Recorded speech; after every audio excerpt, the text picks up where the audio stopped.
The countryside auction barn's chaotic bidding couldn't mask the neglected state of the emaciated bay mare standing trembling in the center ring. Garrett Wells, a dedicated fourth-generation farmer who had spent 30 years rehabilitating damaged horses on his family's land, never hesitated to rescue animals others had given up on. The mysteries of his own ancestry seemed insignificant when he could offer sanctuary to a suffering creature. But when he finally carried away years of matted mane to reveal an intricate golden insignia branded into the horse's neck, Garrett's understanding of his own heritage would be forever transformed.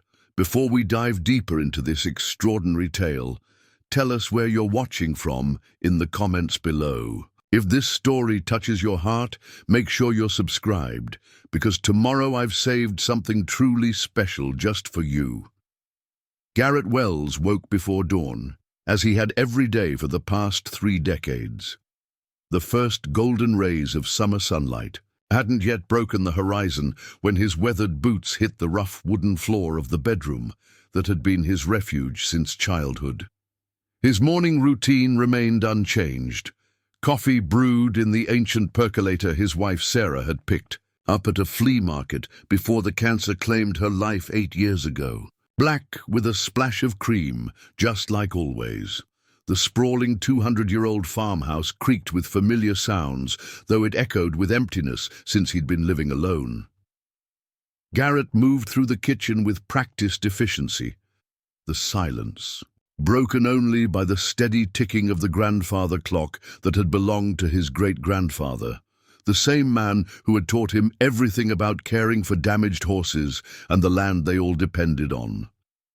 "Morning, Sarah," Garrett murmured to the framed photograph on the windowsill, her smile forever captured in time, eyes crinkling at the corners in that way he missed, with a physical ache that hadn't diminished with passing years. 8 years, 4 months, and 17 days. Not that he was counting. The local radio buzzed with static as the agriculture report warned of price fluctuations in feed and equipment. "Quarterly horse auction at Millfield today," the announcer reminded listeners. "Starting at 10 a.m. sharp. Large inventory expected due to the drought conditions, forcing many smaller operations to downsize." Garrett glanced at the empty chair across from him, where Sarah used to sit sipping her tea, making notes about which horses needed veterinary care and which ones were ready for new homes. Holidays and anniversaries were the hardest. The empty spaces seemed to multiply around those dates. Vacant chairs at the dining table that once held laughter and animated discussions about rehabilitation techniques for their rescue horses. His daughter Madeline had moved across the country after college, pursuing her veterinary career in California. They spoke on video calls occasionally, but visits had become increasingly rare. Last Christmas, it had been a brief 4-day stay filled with Maddie checking her phone for emergency calls from the clinic and answering emails from colleagues. The distance between them wasn't just geographical. "Just another Tuesday," Garrett muttered to himself, pulling on his faded denim work shirt. The fabric was worn thin in places but still serviceable, much like Garrett himself at 58. His horse. Rehabilitation center demanded constant attention. 12 rescued animals currently in various stages of recovery, extensive pasture land, and facilities that required continuous maintenance to meet the high standards he demanded for the animals entrusted to his care. The work was good for him, filled the hours that might otherwise be consumed by memories and unanswered questions. Garrett had been raised by his paternal grandparents after his parents died, or at least that's what he'd been told. Franklin and Eleanor Wells had been close-mouthed about his parents, offering only vague references to a tragic accident overseas when Garrett was just 3 years old. No photographs, no detailed stories, no family history beyond what began when he arrived at the farm. He tried asking questions as a child, but his grandmother would change the subject, and his grandfather would fall into an unusual silence. Eventually, Garrett stopped asking. He'd accepted the Wells farm as his inheritance and legacy, even if the first chapters of his story remained shrouded in mystery. As Garrett stepped onto the wide wraparound porch, the air felt heavy with summer humidity. The horse paddocks stretched out before him, emerald pastures dotted with the shapes of rescued animals grazing in the early morning light. He surveyed his property with a practiced eye, noting the fence section that needed reinforcing and the barn roof that required fresh waterproofing before the fall rains. The farm's aging Australian shepherd Blue limped up beside him, grey muzzle and cloudy eyes showing his advanced age. "Morning, old-timer," Garrett said, scratching behind the dog's ears. "Going to be a scorcher today." Blue had been Sarah's dog originally. Now he was just another reminder of what Garrett had lost, but also what he still had to care for. The dog followed him as he made his morning rounds, checking on each horse, refilling water troughs, and administering medications where needed. By mid-morning, the summer sun had risen high, transforming the pleasant warmth into the beginnings of oppressive heat. Garrett worked through his mental checklist, focusing particularly on the older horses and those still recovering from severe neglect. After finishing his morning chores, Garrett glanced at his watch. The auction would be starting soon. He hadn't planned on attending. The rehabilitation center's finances were already stretched thin with the recent drought driving up feed costs. But something pulled at him, an inexplicable feeling that he shouldn't miss this particular auction. "Keep an eye on things, Blue," he told the dog, who had already settled into his favorite shady spot on the porch. Inside the house, Garrett washed up, changed into a slightly less worn shirt, and collected his checkbook and auction paddle from his office desk. His grandfather's voice echoed in his memory. "Never go to an auction without a budget and a plan. Boy, that's how farms get lost." Garrett smiled at the recollection as he started up his dusty pickup truck. The drive to Millfield took 30 minutes, the familiar countryside rolling past his window in waves of golden wheat fields and patches of dense woodland.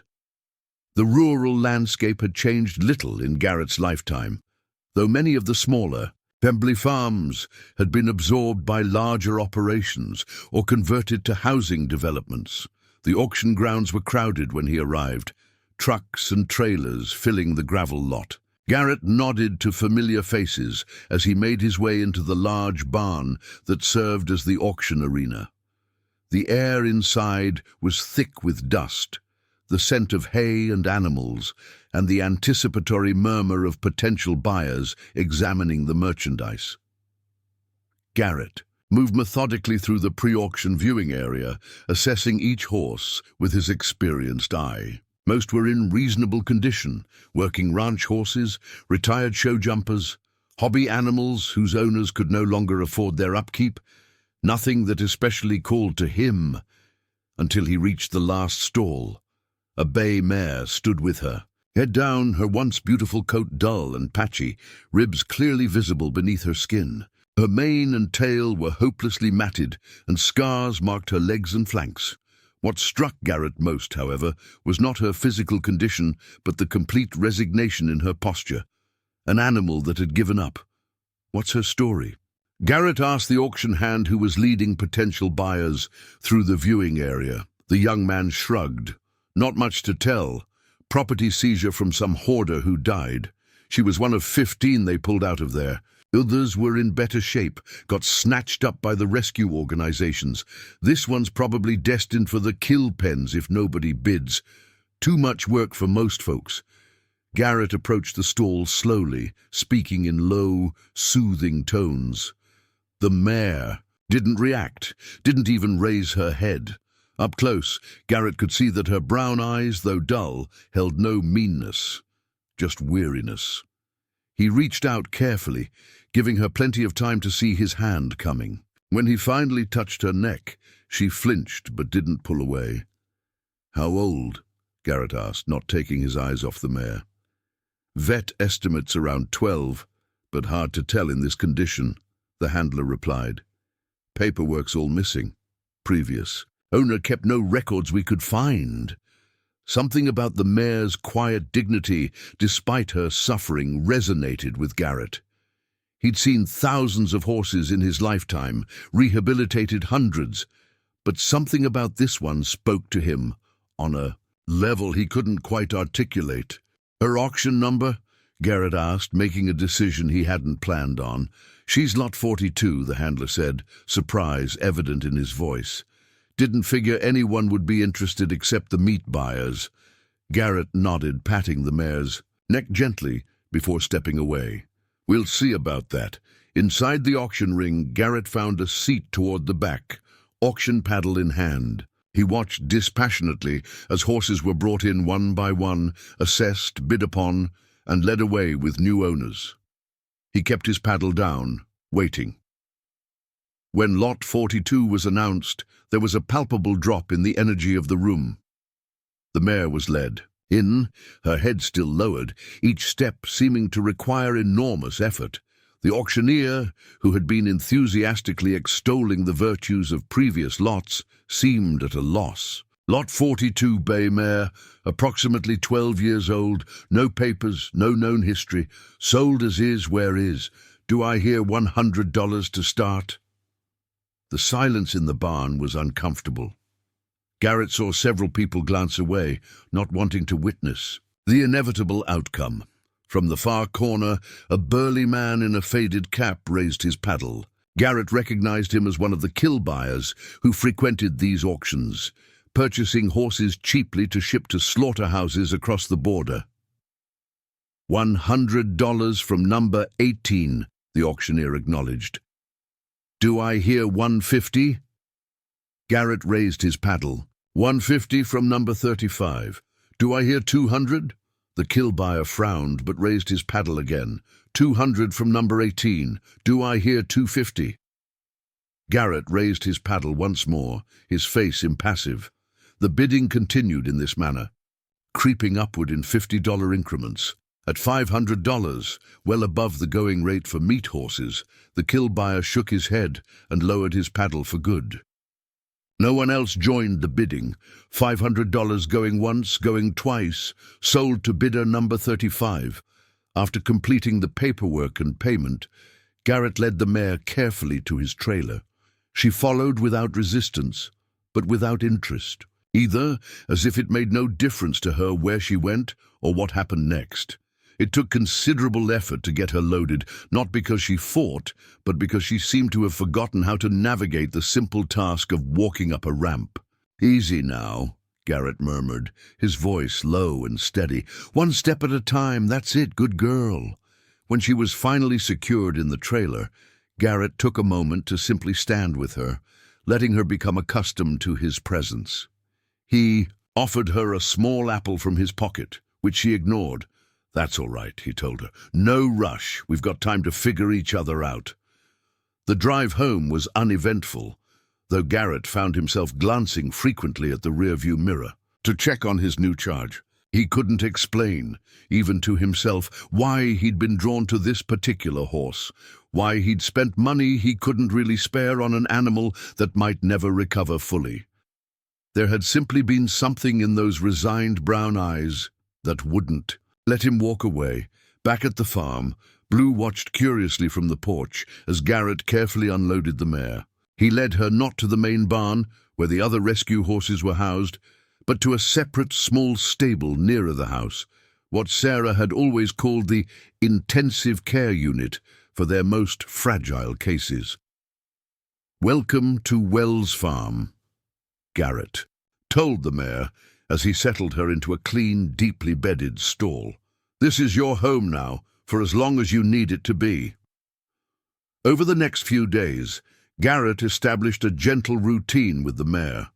Each morning and evening, he would sit quietly in her stall, simply reading aloud from whatever book currently occupied his nightstand. The sound of a human voice without demands seemed to gradually ease some tension from her gaunt frame. He named her Penelope, Penny for short, after a character in the novel he was reading, though she showed no response to the name or much of anything else. "You've seen some hard times, haven't you, girl?" Garrett murmured as he carefully approached with a soft brush on the fourth day. Penny allowed the touch, but remained disconnected, her eyes fixed on some middle distance, as if her mind had retreated to a place beyond her broken body. The local veterinarian, Dr. Amelia Voss, had visited the day after the auction, conducting a thorough examination while Garrett held Penny steady. The prognosis was cautiously optimistic. Severe malnutrition, infected rain rot across her back, overgrown hooves, and likely internal parasites, but no signs of incurable conditions or permanent lameness. "She's shut down emotionally," Dr. Voss had explained, administering the first round of medications. "I've seen it before in severe neglect cases. The body we can heal with proper care, but gaining her trust, that's the harder part. That's all on you, Garrett." Now, as Garrett worked the soft brush over Penny's dull coat in gentle, consistent strokes, he wondered about her past. What had she been before the hoarder? A pleasure horse for some family, a show jumper, a racehorse? And how had she ended up neglected and forgotten in a cramped pen with 14 other unfortunate animals? "Everybody's got a story," he told her, carefully working through a particularly stubborn knot in her mane. "Wish you could tell me yours." Blue had taken to sleeping outside Penny's stall, assuming a self-appointed guardianship that amused Garrett. The old dog would growl softly whenever anyone but Garrett approached, his cloudy eyes somehow able to track the mare's minimal movements. "Some rescues understand other rescues, I suppose," Garrett remarked to Dr. Voss during her follow-up visit a week later. The veterinarian nodded, noting the small improvements in Penny's condition, a slight weight gain, clearer eyes, wounds beginning to heal. "She's responding to the treatment physically," she confirmed, "but she's still not really present mentally. Keep doing what you're doing. Sometimes it takes months for them to come back from wherever they've gone." 2 weeks after bringing Penny home, Garrett received a rare phone call from his daughter. Madeline's face appeared on his phone screen, her dark hair pulled back in a practical ponytail, the white walls of a veterinary clinic visible behind her. "Hey, Dad!" she greeted him, her smile warm but tired. "How's everything at the farm?" "Same as always," Garrett replied, carrying his phone out to the porch where the reception was better. "Actually, that's not quite true. I've got a new project." He switched to the rear camera and walked to Penny's stall, showing Madeline the Razoo, a mare who was currently picking at the fresh hay Garrett had provided. "Oh, Dad," Madeline sighed, her professional assessment immediate even through the phone screen. "She's in rough shape." "Getting better, though," Garrett defended. "You should have seen her 2 weeks ago. What's her story?" "Don't know. County auction. Previous owner was some animal hoarder who died. No records, no history." Madeline's expression softened. "Well, she landed in the right place. If anyone can bring her back, it's you." She paused, then added more tentatively, "I've been thinking about coming for a visit. The clinic's closed for renovations last week of August. Would that work for you?" Garrett tried to contain his surprise and pleasure. "Of course, your room's always ready." After ending the call, Garrett returned to Penny's stall with renewed purpose. "Hear that, girl? We've got a deadline. Maddie's coming home in August, and I'd like to show her a different horse than the one I just showed her." That evening, Garrett began the painstaking process of properly grooming Penny's matted mane. He'd been hesitant to tackle it thus far, concerned that the pulling might trigger fear responses in a horse already so traumatized. But with proper nutrition beginning to strengthen her body and a tentative trust building between them, he decided it was time. Armed with detangler spray, a wide-toothed comb, and endless patience, Garrett worked on one small section at a time, talking softly throughout the process. Penny stood quietly, neither resistant nor engaged, as he gently separated the tangled strands. "My grandfather used to say a horse's mane tells its life story," Garrett told her, carefully working through a particularly challenging knot. "Said," You could tell how a horse was treated by the condition of its mane. Yours has some tales to tell, I imagine. As the tangles in one section began to yield, Garrett noticed something unusual, a small patch of skin on the neck beneath the mane that seemed different in texture. He paused his grooming, parting the remaining mane carefully to get a better look. What he initially thought might be scarring was in fact something far more deliberate, a small area where the hair grew in a slightly different pattern. Intrigued, Garrett retrieved a flashlight from his pocket and examined the area more closely. "Well, that's interesting," he murmured. The skin appeared to have been branded or marked in some way, though years of neglect and the overgrowth of mane had nearly obscured it. Whatever marking existed, it was old and would require more thorough cleaning to become visible.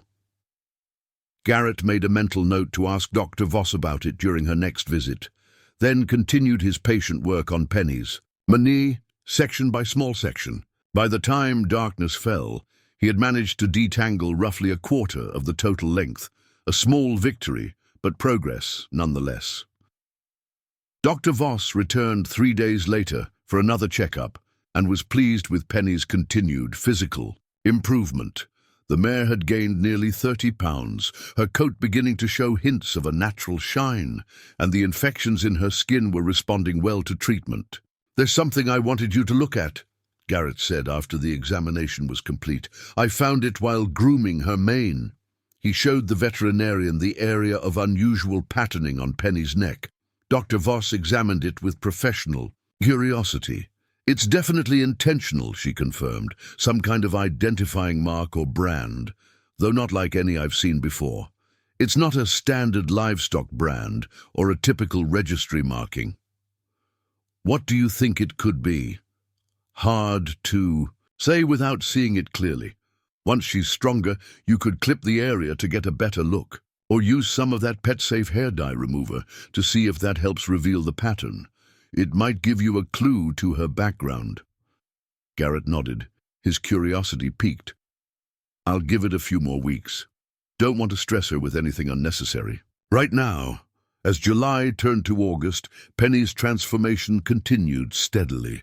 Her ribs, though still visible, no longer protruded sharply through her skin. Her dull bay coat had begun to reveal its true rich color, and her eyes showed occasional flickers of interest in her surroundings. Most significantly, she had started nickering softly when Garrett appeared with her breakfast each morning, the first voluntary communication she had offered. Garrett continued his patient work on her mane, which had now been largely detangled and hung in somewhat uneven but no longer matted lengths down her neck. The mysterious marking remained partially obscured, but as her overall condition improved, Garrett's curiosity about it grew. One particularly hot afternoon, as Garrett sat in the relative coolness of the barn, crafting a new leather halter for one of the other rescue horses, his phone rang. The screen showed a number he didn't recognize, with a California area code. "Wells Farm," he answered, tucking the phone between ear and shoulder as he continued his leather work. "Mr. Wells? This is Dr. Simon Chen from Pacific Coast Veterinary Hospital." The man's voice was professional but tinged with concern. "I'm calling about your daughter, Madeline." Garrett's hands stilled, his heart suddenly hammering against his ribs. "What's happened? Is she all right?" "She's stable now," Dr. Chen assured him quickly. "There was an incident at the clinic where she works. A sedated horse woke up unexpectedly during a procedure and kicked. Madeline sustained fractures to her right leg and some rib damage." "How serious is it?" Garrett was already standing, mentally calculating flight times from the nearest major airport. "The orthopedic team has set the leg fractures. She'll need several weeks of recovery and physical therapy, but no surgery was required. She's being discharged tomorrow, actually." "I'm coming out there," Garrett said firmly. "Put her on the phone, please." A moment later, Madeline's voice came through, sounding tired but determinedly upbeat. "Dad, it's not as bad as it sounds. I'm fine, really." "You're not fine if you're in a hospital with broken bones," Garrett countered. "I'll book a flight for tomorrow." "Actually," Madeline hesitated, "I was hoping you might let me come home instead, to recover, I mean. The clinic's closed for renovations anyway, and my apartment's on the 3rd floor with no elevator. My supervisor suggested I take disability leave for at least 6 weeks." Relief and concern mingled in Garrett's chest. "Of course you'll come home. I'll book your flight and come get you at the airport. Dr. Chen says I can't fly commercially, yet not with the rib injuries. My boss has offered the clinic's medical transport plane. They need to fly some equipment to Louisville for repair anyway, so they can drop me at the regional airport near you." "When?" "Day after tomorrow, if that works for you." After ending the call with final arrangements confirmed, Garrett stood in the barn doorway, watching the paddock where several of his rescued horses grazed peacefully in the afternoon sun. Worry for Madeline competed with guilty gratitude that she would be coming home, even under these circumstances. Blue nudged against his leg, sensing his disquiet. "She's coming home, old boy," Garrett told the dog, scratching his ears. "Not the way we'd have wanted, but she's coming home." Over the next 2 days, Garrett threw himself into preparations.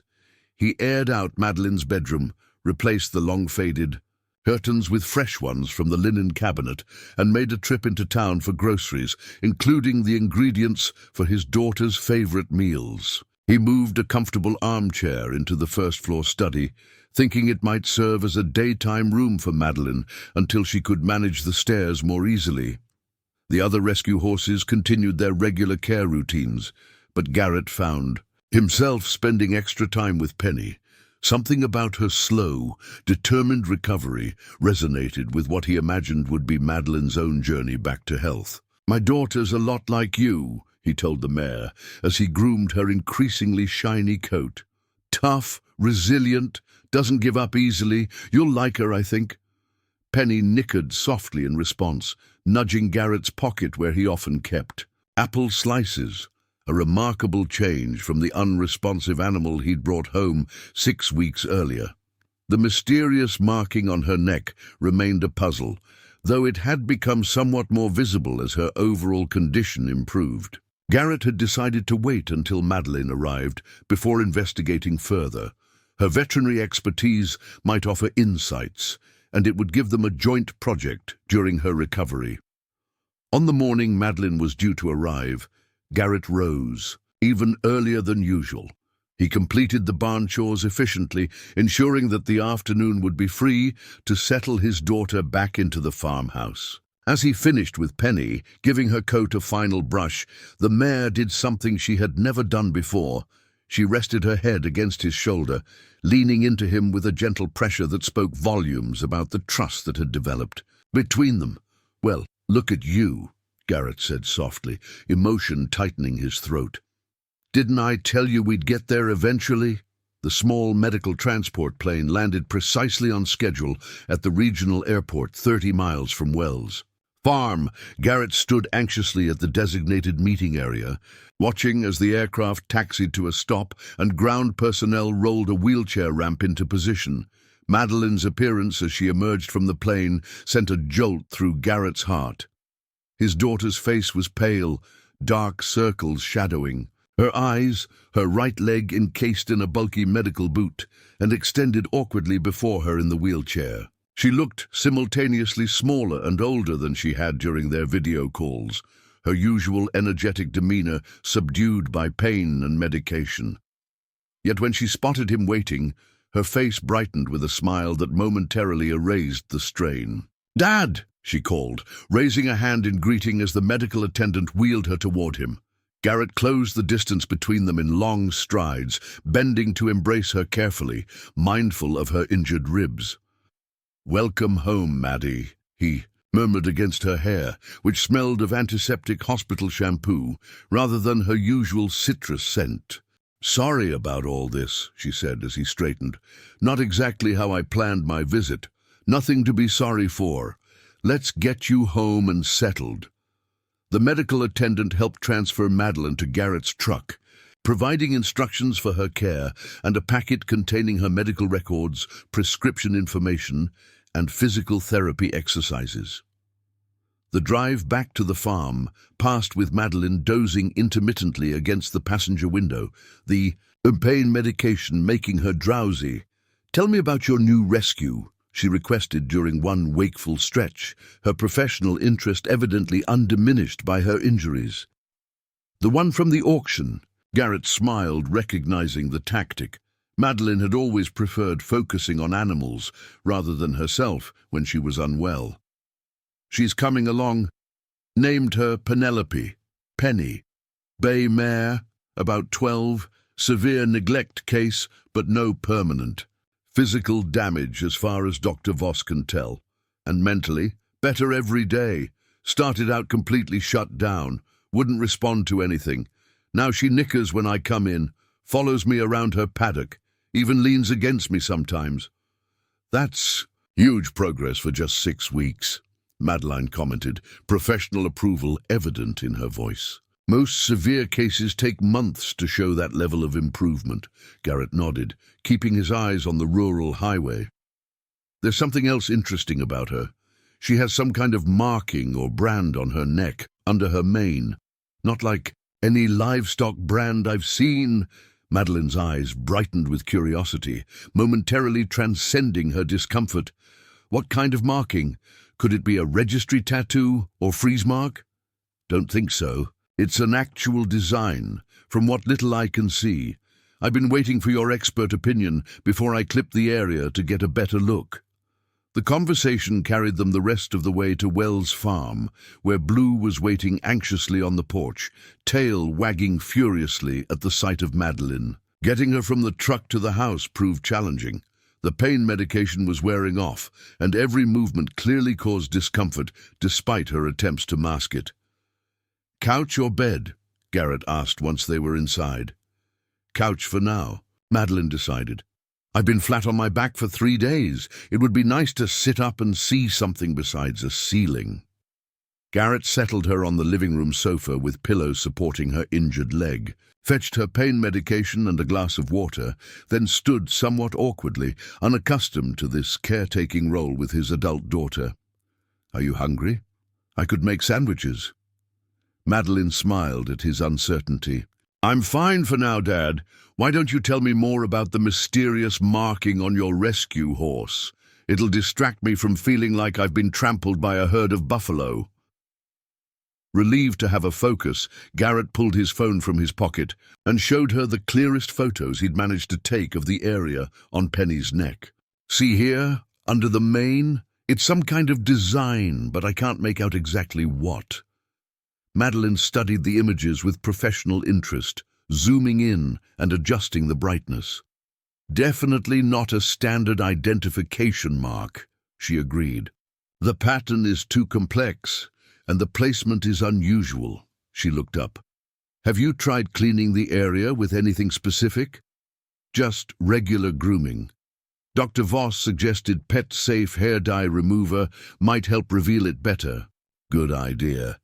I'd like to see her in person when I'm feeling a bit more mobile. Maybe tomorrow?" The next morning found Madeline somewhat refreshed, though moving gingerly as she navigated the unfamiliar challenge of crutches. Garrett hovered nearby, resisting the urge to offer unnecessary assistance. His daughter had always valued her independence. "I'd like to meet your Penny today," she reminded him over breakfast, "before the afternoon heat kicks in." "Are you sure you're up to it?" Garrett asked, eyeing the medical boot and crutches doubtfully. Madeline smiled. "Dad, I've been handling horses with one arm in a cast and walking pneumonia. I think I can manage to look at one quiet rescue mare while leaning on crutches." After breakfast, they made their slow way to the small barn where Penny was housed. Garrett had already completed the morning feeding and turnout for most of the rescue horses, but had kept Penny in her stall, sensing she might be overwhelmed by too many visitors at once. Blue accompanied them, staying close to Madeline's side as if appointed her personal guardian. The old dog had greeted her with ecstatic recognition the previous evening, clearly remembering her despite the years between visits. She's a bit wary of strangers, Garrett warned as they approached Penny's stall. Let me go in first. Penny was standing quietly in her stall, ears pricked forward with interest at the unusual second visitor. She nickered softly when she saw Garrett, approaching the stall door with none of the hesitation that had marked her first weeks at the farm. "Good morning, beautiful," Garrett greeted her, entering the stall and running a hand along her neck. "I've brought someone to meet you. This is my daughter, Madeline. She fixes horses for a living, just like we do here." Madeline remained outside the stall, allowing Penny to observe her without feeling crowded. Her veterinary training was evident. In her patient stillness, the way she avoided direct eye contact that might be perceived as threatening. After a few minutes, Garrett gestured for Madeline to join them. She maneuvered her crutches carefully, entering the stall with the practiced movements of someone accustomed to navigating confined spaces with animals. "Hello, Penny," she said softly, making no attempt to touch the mare immediately. "Dad's told me all about you." Penny regarded Madeline with cautious interest, nostrils flaring slightly as she processed the scent of this new human. Hospital antiseptic mingled with the familiar farm smells clinging to borrowed clothes. "She's looking excellent for just 6 weeks of rehabilitation," Madeline commented professionally, her eyes cataloguing the mare's condition. "Good muscle development starting along the top line, coat improving, eyes clear." She glanced at her father with genuine admiration. "You've done amazing work with her."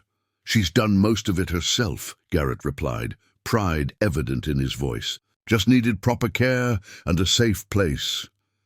Gradually, Penny's curiosity overcame her wariness. She stretched her neck toward Madeline, sniffing investigatively. Madeline remained still, allowing the mare to set the pace for their introduction. Eventually, Penny extended her exploration to a gentle nudge against Madeline's shoulder. "Well, hello to you too." Madeline smiled, cautiously raising a hand to stroke the mare's sleek neck. "You're a lovely girl, aren't you? Dad said you have something interesting to show me." Garrett stepped closer, carefully parting Penny's mane to reveal the area with the mysterious marking. Madeline leaned in, balancing awkwardly on her crutches, her veterinary focus momentarily overriding her discomfort. "I see what you mean," she said, examining the mark closely. "It's definitely an intentional design, not random scarring or a registration number." She glanced up at her father. "Do you have that hair dye remover Dr. Voss mentioned? I'd like to try cleaning this area to get a better look." Back at the house, Garrett gathered the supplies they would need. The gentle cleanser Dr. Voss had, recommended soft cloths, a headlamp for better visibility, and Madeline's medical bag with its professional-grade examination tools. The project gave them a shared focus that bridged some of the distance that had grown between them over the years of separation. "Remember how we used to rehabilitate wild mustangs together?" Madeline asked as they prepared to return to the barn. "You'd work on building trust while I documented their recovery progress for my school science projects." Garrett smiled at the memory. "You were keeping case studies before you even knew what veterinary medicine was. Always had a notebook full of observations and treatment plans." The reminiscence carried them back to Penny's stall, where the mare greeted them with growing familiarity. Garrett held her steady with a lead rope, though she showed no signs of distress, while Madeline seated herself on a stable mounting block to take weight off her injured leg. "Let's start with a gentle cleansing," Madeline suggested, preparing a solution of the recommended product. "No need to clip the area yet if we can avoid it. She's probably sensitive about her neck after all she's been through." Working together with practiced coordination that belied their years apart, Garrett kept Penny calm, while Madeline carefully applied the cleanser to the mysterious mark. The mare stood patiently, apparently trusting them enough to accept this unusual attention. "There's definitely something here," Madeline murmured, as the first layers of built-up grime and dead skin cells began to lift away. "The pattern is becoming clearer." As she continued the gentle cleaning process, a design gradually emerged beneath her ministrations. What had initially appeared to be a random pattern revealed itself as something far more deliberate, an intricate emblem approximately 2 inches in diameter. "This isn't a standard livestock brand," Madeline said, her professional curiosity fully engaged now. "Look at the detail. It's more like an insignia or a crest." Garrett leaned closer, his own interest intensifying as the design became more visible. "Almost looks like... Is that a crown?" Indeed, as the final layers of grime were carefully removed, the marking resolved into a clearly defined emblem featuring a small crown atop what appeared to be a shield or coat of arms, with an intricate letter V at its center. The work was delicate and precise, nothing like the crude brands typically used on ranch horses. "This is extraordinary," Madeline breathed, her exhaustion momentarily forgotten in the excitement of discovery. "I've never seen anything like this in any domestic horse registry." "What do you think it means?" Garrett asked, stroking Penny's neck soothingly as she shifted slightly under their continued attention. "I'm not sure," Madeline admitted, "but it looks like some kind of royal or noble insignia. European, maybe. The craftsmanship is incredible. This isn't a standard hot brand. It might be a freeze brand or even a tattoo that's been altered by hair growth over the years." She carefully photographed the emblem from multiple angles, using her phone's high-resolution camera and the headlamp to capture the clearest possible images. "I'd like to send these to a colleague who specializes in international horse identification systems. She might recognize it." Garrett nodded, his mind racing with questions. How had a horse bearing what appeared to be a royal insignia ended up neglected in a rural American county auction? What was Penny's true history, and why did he feel, inexplicably, that uncovering her past might somehow illuminate shadows in his own? "Let's give her a break," he suggested, noticing that Penny, though cooperative, had begun showing signs of restlessness. "We can research this more back at the house where you can rest that leg properly, once settled in the farmhouse living room." Madeline composed an email to her colleague, Dr. Eleanor Wright, at the International Equine Registry, attaching the best photographs and a brief explanation of Penny's rescue circumstances. "If anyone can identify this mark, it's Eleanor," Madeline explained. "She's consulted on horse identification cases for everyone from Interpol to the FEI.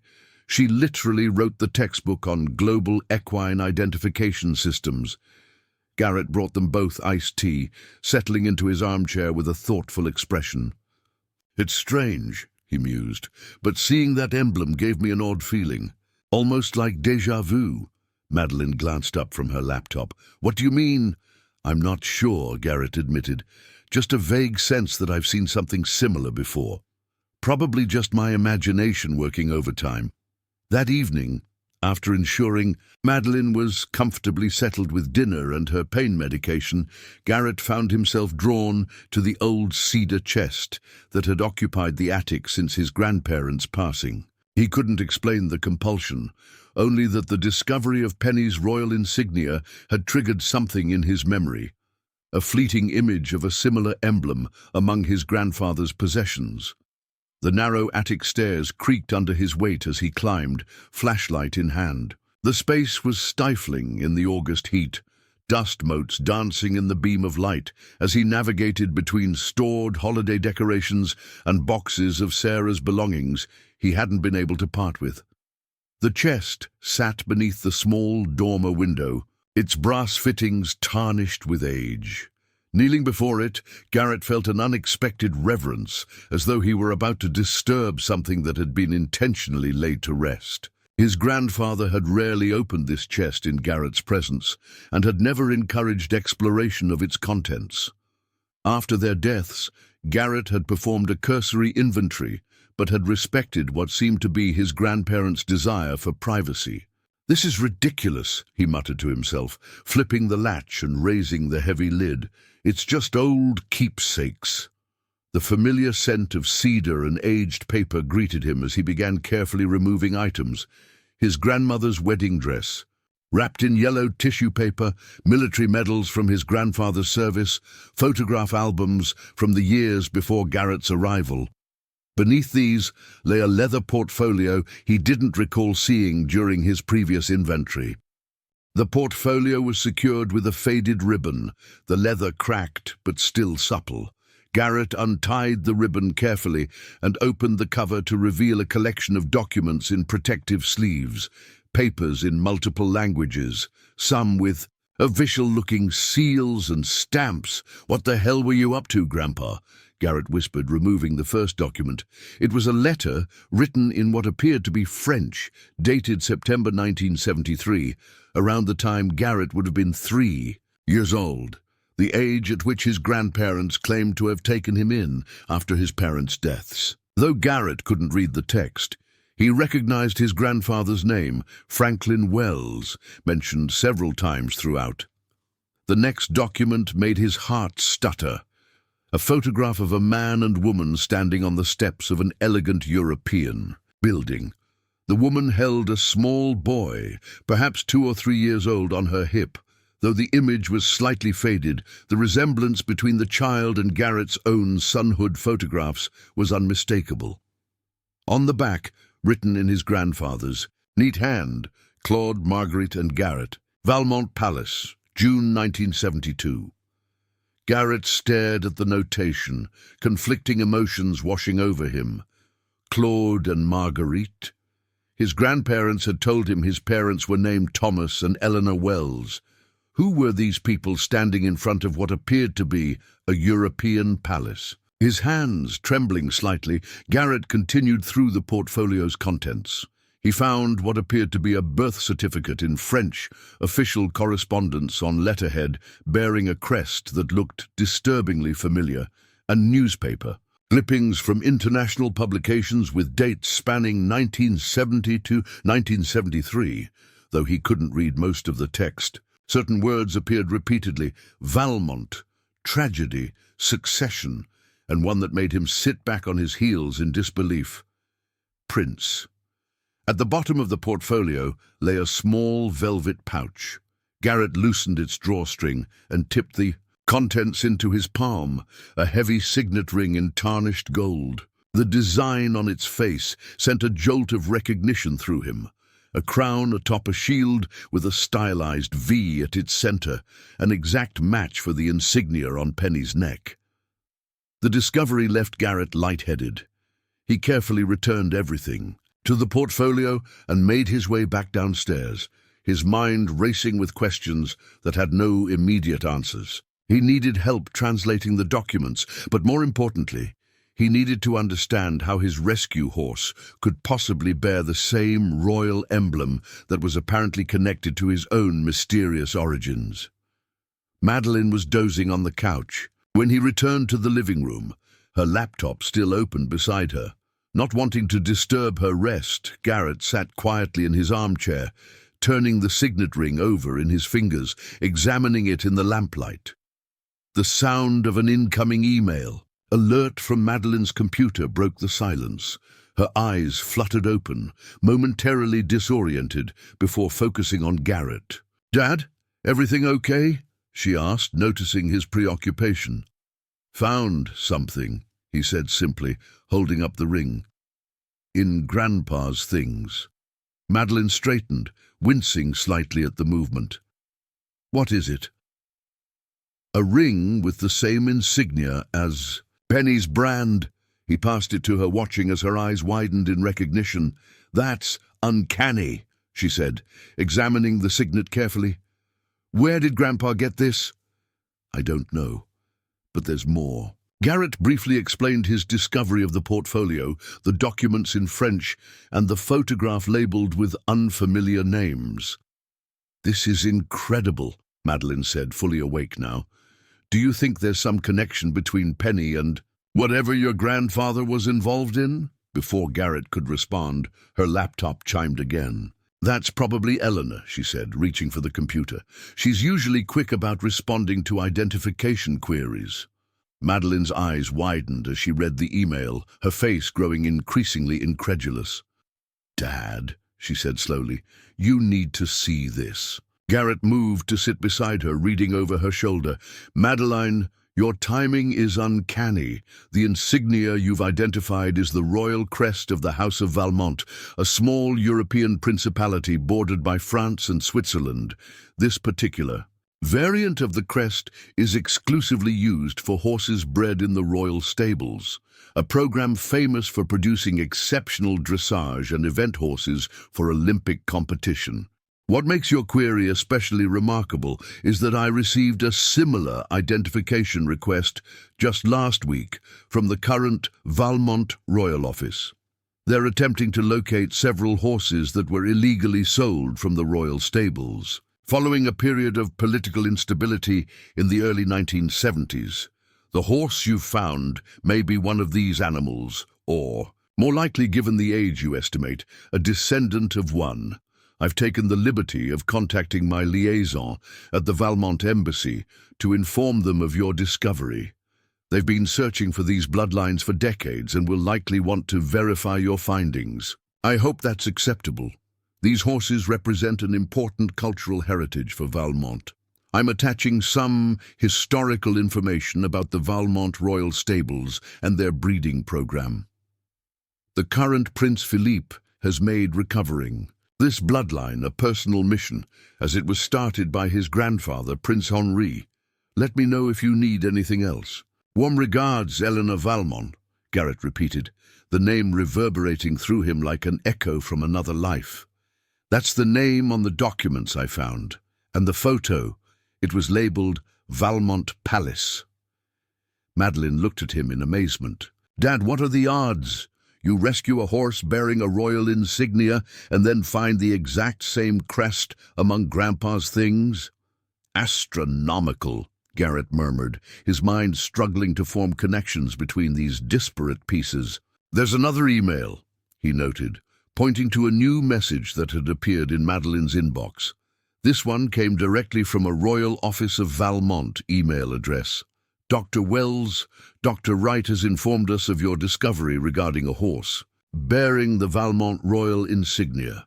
This matter is of the utmost importance to His Royal Highness Prince Philippe of Valmont.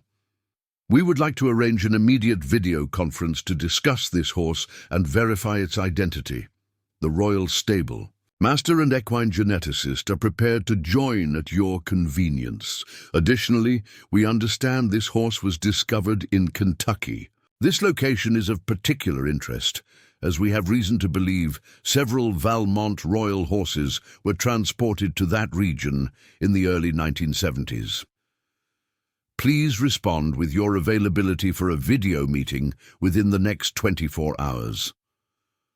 With appreciation, Claudia Belmont, Royal Secretary, House of Valmont. They're certainly eager, Madeline commented, raising an eyebrow. Must be valuable horses. Or something more, Garrett said, the weight of the signet ring suddenly heavy in his palm. I think we need to translate those documents before we talk to anyone from Valmont. Madeline nodded in agreement. I know someone who might help. My colleague Michel at the clinic is from France. He could probably translate the French documents. She paused, studying her father's face. You think there's a connection to you, don't you? Not just to Penny. Garrett hesitated, then nodded. The timing aligns too perfectly. These documents from the early 70s, when I would have been a toddler. The photo with people who aren't the parents I was told about. Now this horse with a royal insignia showing up at a random county auction. He shook his head. Too many coincidences. They stayed up late into the night, photographing each document from the portfolio and emailing them to Madeline's colleague with an urgent request for translation. Garrett also composed a measured response to the Valmont Royal Office, agreeing to a video conference the following afternoon, but providing minimal details about their discoveries. We need to understand what we're dealing with before we reveal everything, he explained to Madeline. Something tells me there's more to this story than missing horses. Morning brought both exhaustion from their late night and anxious anticipation of what the day might reveal. Garrett completed his essential farm chores early, spending extra time with Penny, who seemed to sense his distraction. "You're carrying around some pretty important secrets, aren't you, girl?" he murmured, stroking her neck, where the royal insignia was now clearly visible. The mare nuzzled his shoulder in response, a gesture that had become her habit over the weeks of rehabilitation. By mid-morning, Madeline's phone rang, her colleague Michel, calling with initial translations of the documents. "This is extraordinary.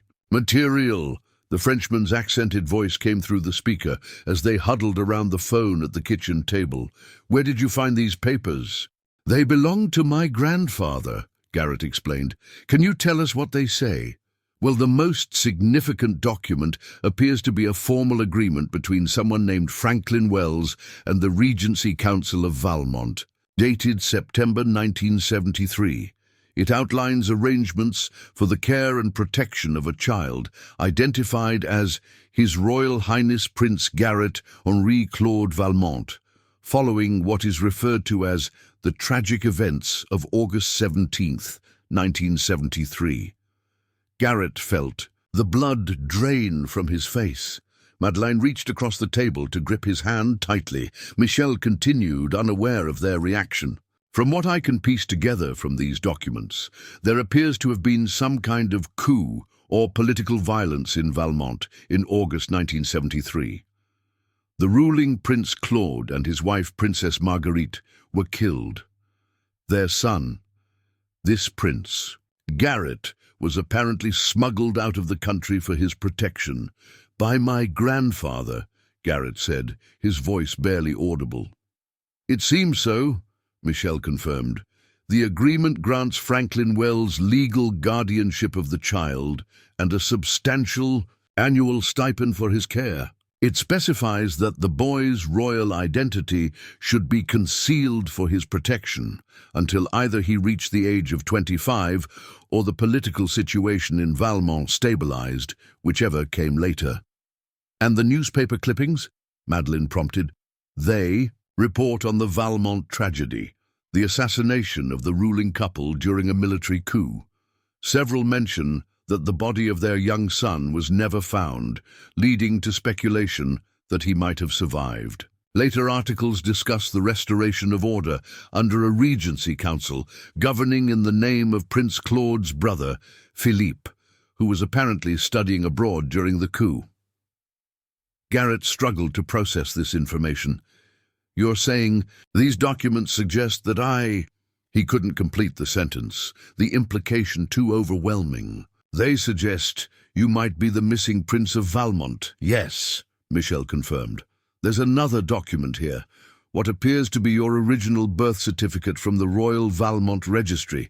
It lists your parents as His Serene Highness, Prince Claude Henri Philippe Valmont, and Her Serene Highness Princess Marguerite Elise Valmont, née Desmarais. Date of birth, June 12, 1970. "That's your birthday," Madeleine whispered, her eyes wide. Garrett stood abruptly, needing space to breathe. He moved to the window, staring out at the familiar landscape of Wells Farm, the rolling pastures, the weathered barns, the horses grazing peacefully in the morning sun. How could this place, the only home he'd ever known, suddenly feel like a fabrication? "There's more," Michel continued after a respectful pause. "Several of these documents mention the royal stables and their evacuation during the coup. Apparently, a horse breeder named Gerard Laurent was instructed to transport several valuable royal bloodstock to America for safekeeping, using the same network that extracted the young prince." "Penny," Madeleine breathed. "Could she be descended from those horses?" "It's possible," Michel agreed. "The Valmont Royal Stables were famous for their distinctive line of sport horses. They had a unique genetic profile and were marked with the royal insignia at birth." Garrett turned back from the window, his mind racing to connect these revelations to his own fragmented memories and the lifetime of half-truths from his grandparents.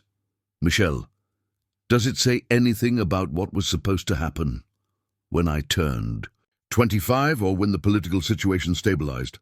The agreement states that Franklin Wells was to contact the Valmont embassy when either condition was met, at which point the prince's identity would be revealed and his position within the royal family determined based on the current succession laws. But Grandpa never did that, Garrett said, the realization dawning. He never told me any of this. He and Grandma took it to their graves. There's a personal letter here, Michel added, from Franklin to someone named Henri, possibly the former prince's father or grandfather. Franklin expresses concern about continuing threats and mentions his decision to maintain Garrett's anonymity beyond the agreed terms for his continued safety. He writes that he has come to love the boy as his own grandson and believes returning him to Valmont would put him in danger. The translation complete, they thanked Michel for his assistance, promising to explain the unusual circumstances someday. After ending the call, Garrett and Madeleine sat in stunned silence, attempting to process the extraordinary implications. "Do you remember anything?" Madeleine finally asked. "From before?" Garrett shook his head slowly. "Nothing concrete. Just impressions sometimes. Dreams of grand rooms with high ceilings, a woman singing in a language that wasn't English." He sighed heavily. "I always assumed they were just dreams." The scheduled video conference with the Valmont representatives loomed over them like an approaching storm. Garrett retreated to the barn to check on Penny, needing the honest simplicity of the horse's presence as an anchor amid the swirling revelations. The mare greeted him with her customary gentle nicker, pressing her muzzle against his chest, as if sensing his inner turmoil. "What do I do with this girl?" he murmured, stroking her neck where the royal insignia now stood clearly visible against her bay coat. "Who am I supposed to be now?" For 35 years beyond the agreed revelation date, he had lived as Garrett Wells, American farmer and horse rehabilitator. The idea that he might actually be Garrett Valmont, displaced European prince, seemed like the plot of a far-fetched novel rather than his actual life. Yet the evidence was mounting, impossible to dismiss.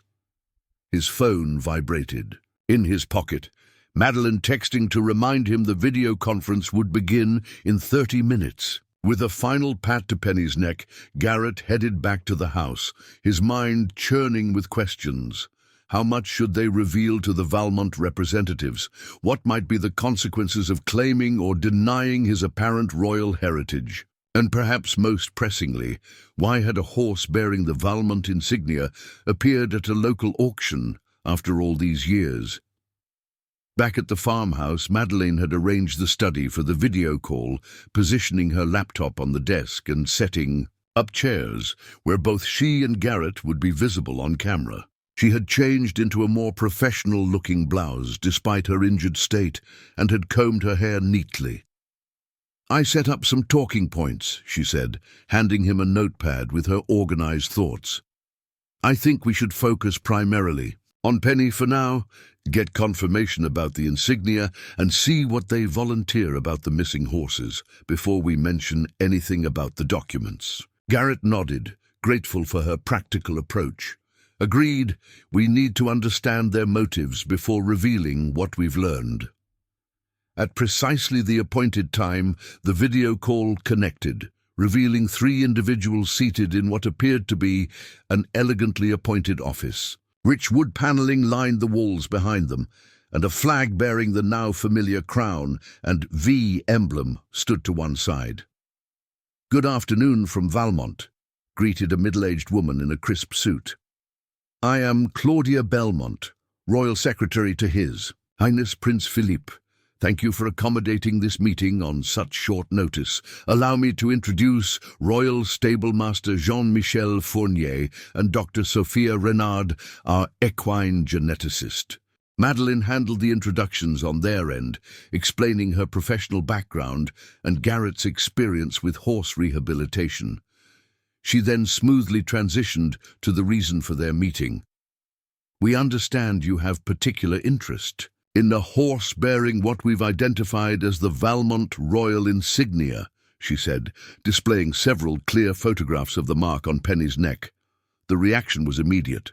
The stablemaster leaned forward, eyes wide with recognition, while Dr. Renard let out an audible gasp. "C'est incroyable," Fournier exclaimed, before composing himself. "Forgive me. This is unmistakably the Valmont Royal brand, and we had nearly given up hope of finding any remaining horses from the diaspora. Can you tell us more about what this insignia represents?" Garrett prompted, following their agreed strategy. "And why these horses would have been in Kentucky?" The royal secretary exchanged glances with her colleagues before proceeding cautiously. "The history is complex and somewhat sensitive. In 1973, Valmont experienced a brief but violent political upheaval. During this dangerous period, several valuable royal assets were relocated internationally for safekeeping, including a select group from the royal stables. These weren't just any horses," Dr. Renard added, her accented English precise. "The Valmont royal bloodline had been carefully developed over centuries, producing animals with exceptional athletic ability and distinctive conformation. Their genetic profile is unique. We can actually identify a Valmont royal horse through DNA testing with absolute certainty." The stablemaster nodded emphatically. "The horses sent to America included our finest breeding stock, 6 mares and 2 stallions. They were entrusted to a loyal retainer with instructions to keep them safe until Valmont stabilized. Unfortunately, contact was lost during the chaos that followed. And now, 50 years later, you're still looking for them?" Madeline asked, raising an eyebrow. Another exchange of glances between the Valmont representatives preceded the royal secretary's careful response. "The current Prince Philippe has made recovering this bloodline a personal priority. It represents not just valuable genetics, but an important piece of Valmont's cultural heritage that was lost during a dark time in our history." Garrett studied their faces, trying to discern if there were ulterior motives beyond what they were sharing. "The horse we have, Penny, is approximately 12 years old according to our veterinarian. She wouldn't be one of the original horses you sent away." "No," Dr. Renard agreed. "She would be several generations removed, but if she bears the royal insignia, that means someone continued the breeding program in America, maintaining the tradition of marking foals with the royal crest. This suggests there might be more descendants of the original bloodline. How did you discover this horse?" The stablemaster asked, his excitement barely contained. Garrett explained the circumstances of Penny's rescue from the auction, the slow process of rehabilitation, and the eventual discovery of the insignia beneath her matted mane. He omitted any mention of the documents or signet ring he'd found among his grandfather's possessions. "It seems extraordinary luck that you found her," the royal secretary commented, her gaze particularly intent on Garrett. "May I ask, Mr. Wells, have you always lived in Kentucky?" The question seemed innocuous, but Garrett sensed an undercurrent to her inquiry. "All my life," he answered truthfully, if not completely. "This farm has been in my family for generations." "And your grandfather, was he by chance involved with horses as well?" The pointed nature of the question confirmed Garrett's suspicion that the royal office might know more about Franklin Wells than they were letting on. He chose his words carefully. "My grandfather had diverse interests. I inherited my love of horses from him." The royal secretary nodded, something like recognition flickering in her eyes before she smoothly redirected the conversation. "We would be extremely interested in examining this horse in person. Valmont would cover all expenses to send our equine team to your location, or alternatively, to transport the horse to our facility in New York for examination." "That won't be possible immediately," Madeline interjected. "Penny is still recovering from severe neglect. Travel would be detrimental to her rehabilitation at this stage." Of course, Dr. Renard conceded. The welfare of the animal must come first. Perhaps we could arrange for DNA testing as an initial step. We could send a collection kit, and the samples could be processed at our laboratory in New York. Madeline exchanged a glance with Garrett, who gave a subtle nod. That seems reasonable, she agreed. We're as curious about Penny's lineage as you are. Excellent, the Royal Secretary said, making a note. We'll arrange for that immediately. She paused, then asked with studied casualness, have you by chance discovered any documentation with the horse? Records, certificates, anything that might indicate her breeding history or how she came to be at that auction? Nothing, Garrett replied truthfully. The auction manager said she came from a property seizure after the owner died. No paperwork was found with any of the horses. The stablemaster's disappointment was evident. That is unfortunate. We had hoped there might be records that could lead us to other horses from the bloodline. The conversation continued for another 20 minutes, with the Valmont representatives sharing more details about the distinctive characteristics of their royal horses and arranging logistics for the DNA testing. Throughout, Garrett noted a peculiar tension beneath the professional exterior of the Royal Secretary. Something in her manner suggested she was searching for information beyond what she explicitly requested. As the call concluded with promises of continued cooperation, the Royal Secretary made one final observation that sent a chill through Garrett. Mr. Wells, I hope you'll forgive a personal comment, but there's something remarkably familiar about your features. Have you ever visited Valmont? Perhaps you have ancestry from our region? Garrett maintained his composure with effort. Not to my knowledge. My family has been in Kentucky for generations. After disconnecting the call, Garrett and Madeline sat in weighted silence, processing the exchange. They know something, Madeline finally said. That question about your features wasn't random. No, Garrett agreed. I think they suspect who I might be. The question is whether they're looking for the missing prince to restore him to his heritage, or for some other reason. What do you mean? Garrett recalled his grandfather's letter mentioning continuing threats and his decision to maintain Garrett's anonymity beyond the agreed terms. Grandpa chose not to reveal my identity even after the specified time had passed. He must have had reasons to believe I'd still be in danger. Madeline considered this soberly.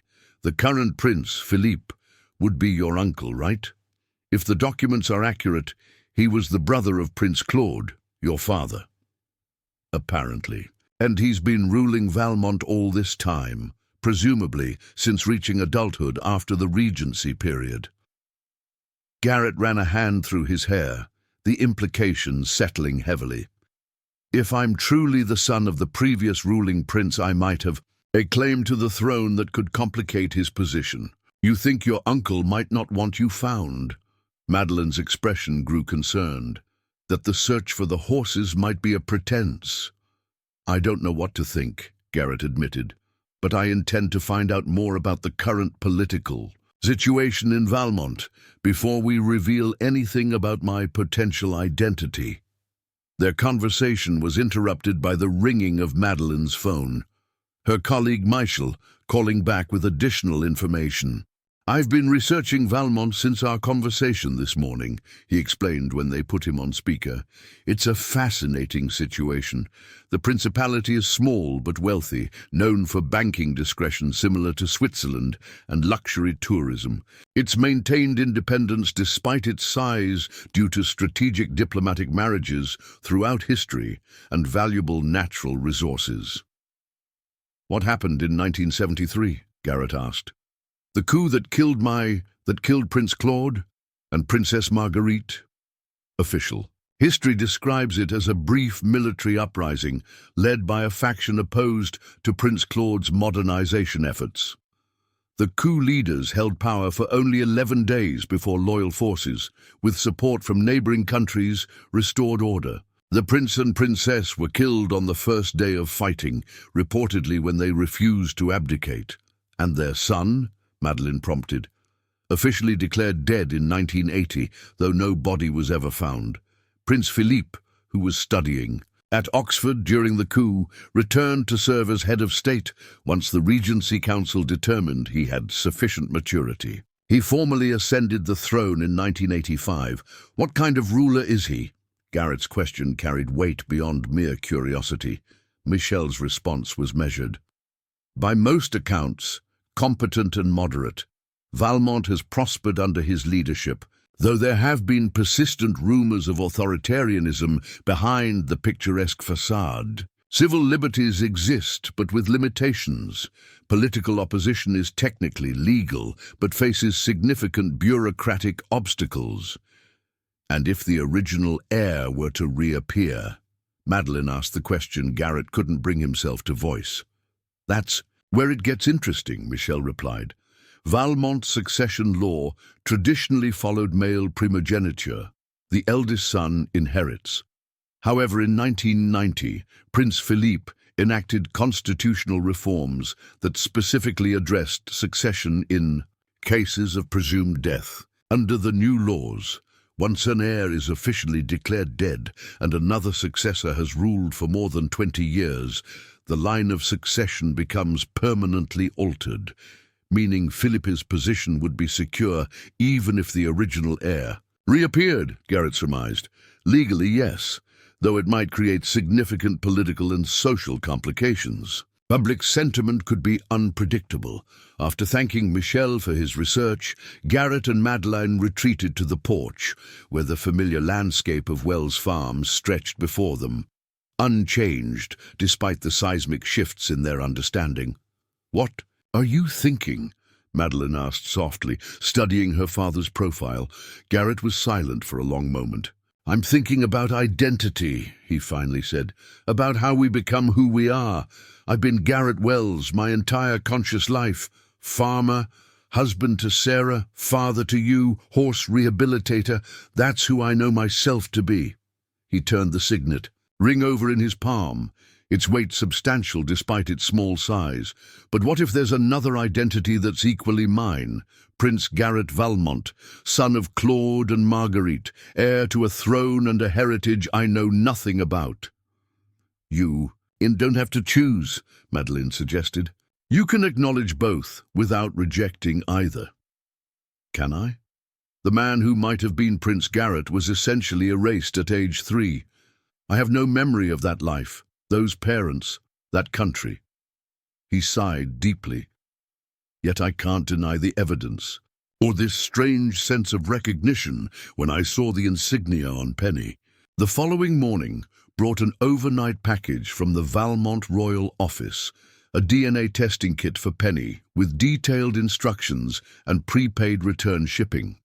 Along with it came a handwritten note from the Royal Secretary expressing Prince Philippe's personal interest in the matter and reiterating their offer to send specialists to Kentucky. "They're certainly not wasting any time," Madeline observed as Garrett examined the testing materials at the kitchen table. "This must be incredibly important to them." "Or urgent," Garrett added, a note of wariness in his voice. "I want to know more about the current situation in Valmont before we send this back." After breakfast, they made their way to Penny's stall for her morning care routine. The mare continued to show remarkable progress, her once dull coat now gleaming. With health, her eyes bright and engaged, she nickered in greeting when she saw them, extending her neck for attention. "She's a completely different horse from the one you brought home," Madeline commented, impressed by the transformation. "Hard to believe she's the same animal that could barely stand at the auction." Garrett smiled with quiet pride. She had the will to recover, just needed someone to believe in her. While Madeline settled on a mounting block with her injured leg comfortably extended, Garrett collected the samples required by the DNA testing. Hair follicles from Penny's mane, and a small blood sample drawn with the specialized equipment provided. The mare stood patiently throughout the process, a testament to the trust that had developed between them. "What happens if we confirm she's from the Valmont royal bloodline?" Madeline asked, as Garrett carefully packaged the samples. "Will they want to take her back to Europe?" "Over my dead body," Garrett replied, his voice level but resolute. "She's found her home here. Besides, she's not royal property. I bought her fair and square at auction." "I doubt royal claims work quite that simply, Dad." "Then they can make me an offer, but Penny's welfare comes first. She's not a trophy to be reclaimed. She's a living being who's been through enough trauma." After completing the morning's barn chores, they returned to the house to find Madeline's laptop displaying a news alert. Apparently, her research into Valmont had triggered automated notifications. The headline from an international news service read, "Valmont celebrates Prince Philippe's 40th year as sovereign, constitutional referendum announced." The accompanying article detailed upcoming celebrations in the small principality, culminating in a constitutional referendum that would modernize succession laws and strengthen the principality's democratic institutions. Few specific details about the proposed changes were provided, though the article noted that Prince Philippe's announcement had been met with enthusiastic public support. "Interesting timing," Garrett remarked, reading over Madeline's shoulder. 40 years of rule would secure his position under the laws Michelle mentioned, the ones saying that once an heir is declared dead and another successor rules for 20 years, the succession becomes permanently altered. "And now he's proposing further changes to succession law," Madeline added. "I wonder what those might entail." "I think we need expert help to navigate this political minefield," Garrett decided. "Someone who understands international law and royal succession, but who has no connection to Valmont." Madeline nodded thoughtfully. "I might know someone. Professor Elena Vasquez at Columbia Law specializes in constitutional monarchies and succession disputes. She's consulted on several high-profile royal inheritance cases. I met her when she gave a guest lecture at a veterinary conference on inherited conditions in royal breeding programs. Can you reach out to her, discreetly?" "I'll try." To their surprise, Professor Vasquez responded to Madeline's email within hours, agreeing to a confidential video consultation the following day. "The Valmont situation has intrigued constitutional scholars for decades," she wrote. "I'd be fascinated to hear how your veterinary work has intersected with this principality's complex history." That evening, as Garrett completed his final barn check for the night, he found himself lingering in Penny's stall, drawing comfort from the mare's steady presence. Something about her calm resilience reminded him of his own life, rebuilding after Sarah's death, persevering through the financial challenges of maintaining the rescue farm, finding purpose in rehabilitation work. "We're both survivors, aren't we?" he murmured, stroking her sleek neck. Penny rested her head against his shoulder in that way she had, her breath warm against his shirt. In that moment of connection, a memory surfaced, fragmentary but vivid, like a photograph emerging from developing fluid. A stable much grander than his own. The distinctive smell of leather and horses. A man's voice, speaking words Garrett couldn't understand, but somehow recognized. A small hand, his own childish hand, reaching up to stroke the velvet muzzle of an enormous bay horse, bearing the crown and V insignia on its gleaming neck. The memory was gone as quickly as it had appeared, leaving Garrett shaken by its clarity and emotional resonance. He made his way back to the farmhouse, lost in thought, wondering how many more such memories might lie dormant within him, waiting for the right trigger to resurface. The following morning, they prepared for the video consultation with Professor Vasquez by organizing the translations of Franklin's documents and researching recent developments in Valmont. They discovered that Prince Philippe had never married or produced heirs, resulting in ongoing succession questions that had periodically surfaced in European political commentary. His presumptive heir was a distant cousin, Alexandre Valmont, whose branch of the family had lived primarily in France for generations. Professor Vasquez appeared on the video call precisely at the scheduled time, her professional demeanor softened by genuine intellectual curiosity. After brief introductions, Garrett decided on a direct approach, laying out the extraordinary circumstances that had brought them to seek her expertise. "I'll be frank, Professor," he said. "We're dealing with a situation that sounds like fiction, but appears to be factual. I have reason to believe I may be the long-presumed dead heir to the Valmont throne, and we've recently discovered a horse bearing the Valmont royal insignia, which has attracted attention from the current Valmont royal office." If the professor was surprised by this revelation, she masked it well, responding with professional composure. "I appreciate your directness, Mr. Wells. What evidence supports this extraordinary possibility?" They shared the translated documents, the photographs of the signet ring and Penny's royal mark, and outlined the recent communications with the Valmont representatives. Professor Vasquez listened attentively, occasionally asking clarifying questions, but withholding judgment until they had completed their explanation. "This is indeed extraordinary," she acknowledged when they finished. "The documents appear consistent with known historical events, and the insignia matches authenticated Valmont royal symbols. From a legal perspective, you potentially have what's called a prima facie case for identity, sufficient evidence to warrant formal investigation of your claim." "I'm not sure I want to make a claim," Garrett clarified. "I'm more concerned about understanding the potential risks of having my identity discovered by the current Valmont regime." Professor Vasquez's expression turned thoughtful. "That's a more complex question that touches on politics as much as law. Prince Philippe has ruled Valmont for 40 years with no significant challenges to his legitimacy. The constitutional reforms he enacted in 1990 were specifically designed to address situations like yours, where a presumed dead heir might reappear. So legally, he would remain sovereign even if I were proven to be Prince Claude's son?" Garrett asked. "Under Valmont's current constitutional framework, yes. The succession line was permanently altered once Philippe had ruled for 20 years after your official death declaration. However, laws can be interpreted differently under various circumstances, and public opinion could be a significant factor." "What about this new constitutional referendum he's proposing?" Madeline inquired. "Could that be related to our discovery of Penny and the renewed interest in finding descendants of the royal bloodline?" Professor Vasquez leaned forward slightly.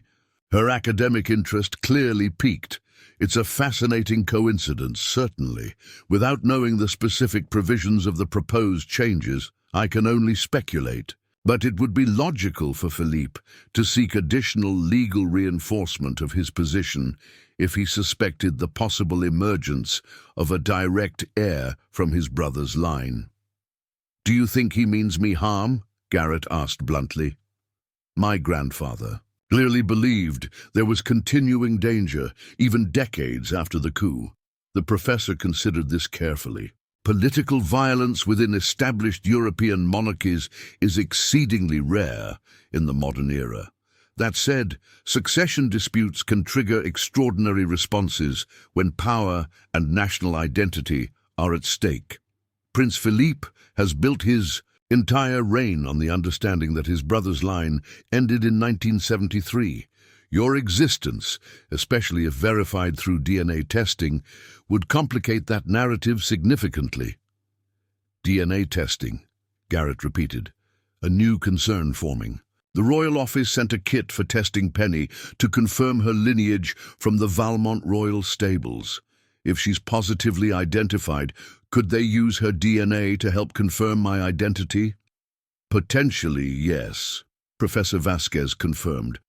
"Royal breeding programs, particularly historical ones, often maintain bloodlines with the same rigorous documentation as the royal family itself. There may be genetic markers in the horse that could be compared to human genetic profiles. It wouldn't be definitive proof on its own, but it could certainly contribute to establishing a connection." Garrett exchanged a concerned glance with Madeline. So, sending back Penny's DNA samples could indirectly lead them to me. It's a possibility worth considering, the professor agreed, especially given the timing of the constitutional referendum and their extraordinary interest in locating these horses after so many years.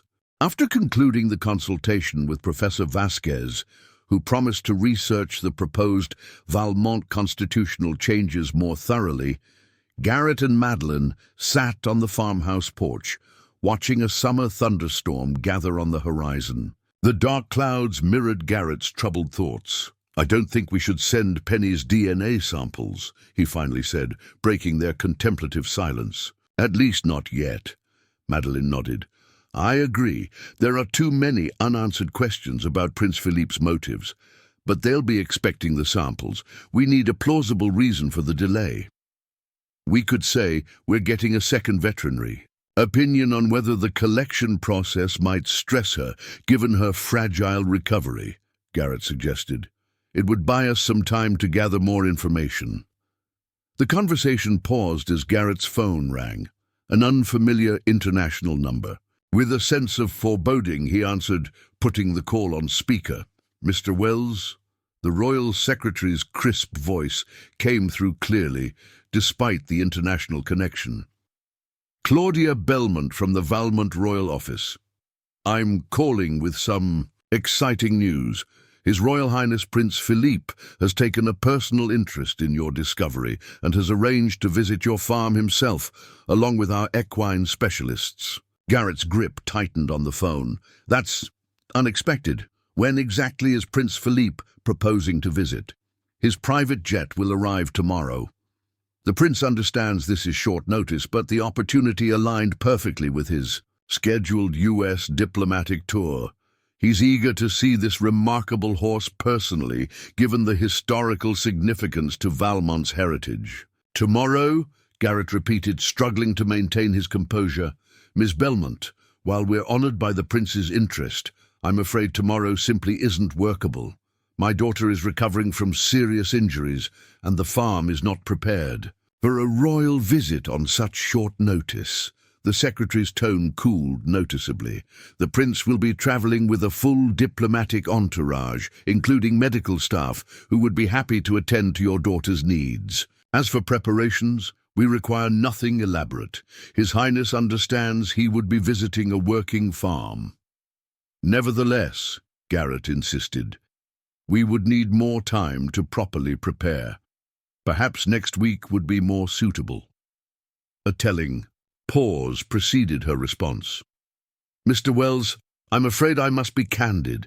Prince Philippe has rearranged significant diplomatic commitments to make this visit possible. His interest in this matter transcends mere curiosity about a horse. There are historical considerations of great importance to Valmont." The implied pressure was unmistakable.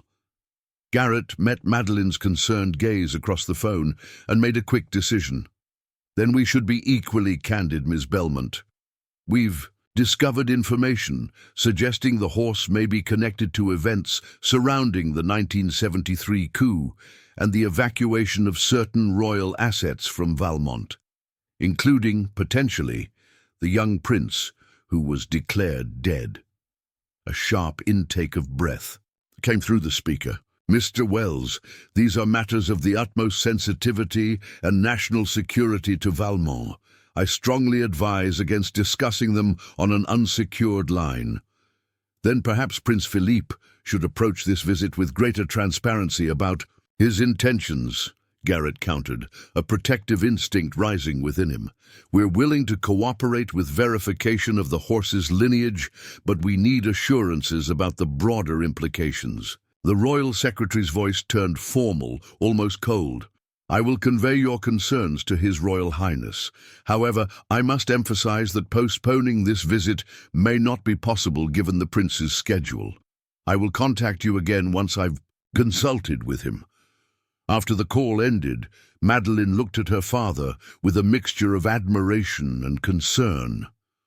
"That was either very brave or very foolish." "Probably both," Garrett admitted, the weight of the confrontation settling on him. But my grandfather kept me hidden for a reason. I'm not about to welcome Philippe with open arms until I understand why. Within an hour of their confrontational call with the royal secretary, Garrett's phone rang again, Professor Vasquez calling back with urgent information. "I've been researching the proposed Valmont constitutional referendum," she said without preamble. The full text was just released on the Principality's official government portal, and several provisions are directly relevant to your situation. "What have you found?" Garrett asked, putting the call on speaker so Madeline could hear.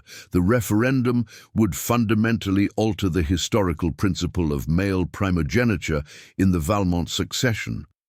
Most significantly, it includes a clause permanently barring succession claims from any previously declared dead heirs or their descendants, regardless of new evidence that might emerge. "He's trying to legally erase any claim I might have," Garrett surmised, the pieces falling into place, "even if my identity were proven." Precisely.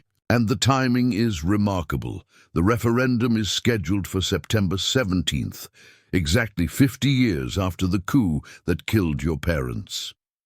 Professor Vasquez paused. "There's more. The document includes provisions for repatriation of historical, national treasures, with specific language about royal bloodstock and breeding programs. They're creating legal grounds to claim Penny," Madeline realized. "Dad, this can't be coincidence." "No," Professor Vasquez agreed. "The specificity of these provisions, combined with the prince's sudden interest in visiting your farm, suggests they may already suspect your identity and are moving to secure Felipe's position before any potential challenge can emerge." After thanking the professor for her insights, Garrett and Madeline faced the sobering reality of their situation. The unexpected royal visit now appeared not merely inconvenient, but potentially threatening. "We need to move Penny," Garrett decided, his protective instincts fully engaged. "If Philippe is coming tomorrow, regardless of our objections, we can't risk having her here." "Where would we take her?" "Calvin Rhodes's farm. He owes me a favor. After I rehabilitated his champion jumper last year, his property is 30 miles from here, well off the main roads, and he's discreet." Madeline nodded approval. "And what about the documents and the ring?" "I'll ask Sheriff Monroe to lock them in the county evidence safe. Tom's been my friend since high school. He won't ask too many questions if I say it's a family matter." They moved with urgent efficiency, Garrett calling Calvin to arrange temporary sanctuary for Penny, while Madeline gathered the crucial documents into a secure portfolio. Within an hour, Garrett had hitched the horse trailer to his truck and was carefully loading the mare, who sensed the unusual tension but trusted him enough to enter the trailer without resistance. "I'll be back in a couple of hours," he told Madeline, concerned about leaving her alone with her injuries. "Will you be all right?" "I'll be fine," she assured him. "I'll call Sheriff Monroe while you're gone and arrange for the documents. We should also contact Michelle again. We might need a translator if Philippe brings an entourage."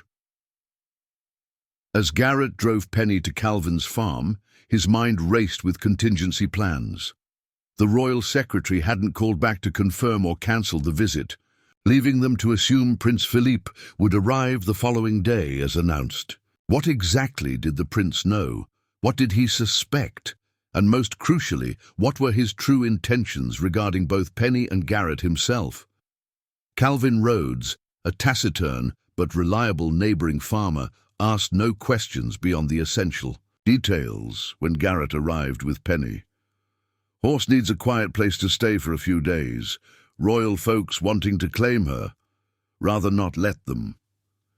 "Stall 4's empty and clean," Calvin replied with a nod, helping to settle Penny in her temporary accommodations. "Nobody comes down this access road except me and the feed delivery.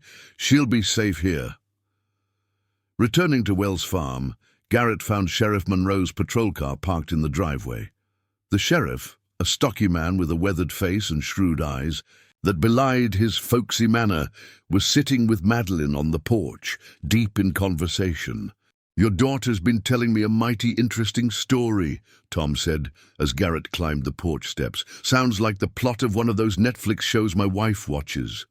"Wish it were that simple," Garrett replied, clasping his old friend's offered hand. "Did she explain what we need?" The sheriff nodded. "Secure storage for documents that might establish you as some kind of European royalty and a discreet presence tomorrow when this prince fellow shows up." He shook his head in amazement. 30 years in law enforcement, and this is definitely a first. "I know how it sounds," Garrett acknowledged. "But we have reason to believe Prince Philippe's visit might have motivations beyond examining a horse. With a royal brand. Madeline showed me the translations. I agree it doesn't smell right," Sheriff Monroe said. "I can't officially provide protection based on historical documents and suspicions, but I can certainly drop by tomorrow as a concerned friend checking on Madeline's recovery." "That would be appreciated." The sheriff accepted the portfolio containing the original documents and signet ring. "These'll go in our evidence safe. Only 2 people have the combination, me and Deputy Chief Wilkins. I'll log them under your name with no details except personal family documents." After the sheriff departed with their precious evidence, Garrett and Madeline prepared the farm for the impending royal visit. There was little they could do to make the working farm appear more presentable on such short notice, but they ensured the house was tidy and the guest bedroom was prepared in case diplomatic courtesy required them to offer accommodations. "What's our strategy for tomorrow?" Madeline asked as they sat at the kitchen table, the empty DNA testing kit a reminder of the precipitating issue. "We can't hide the fact that Penny is gone.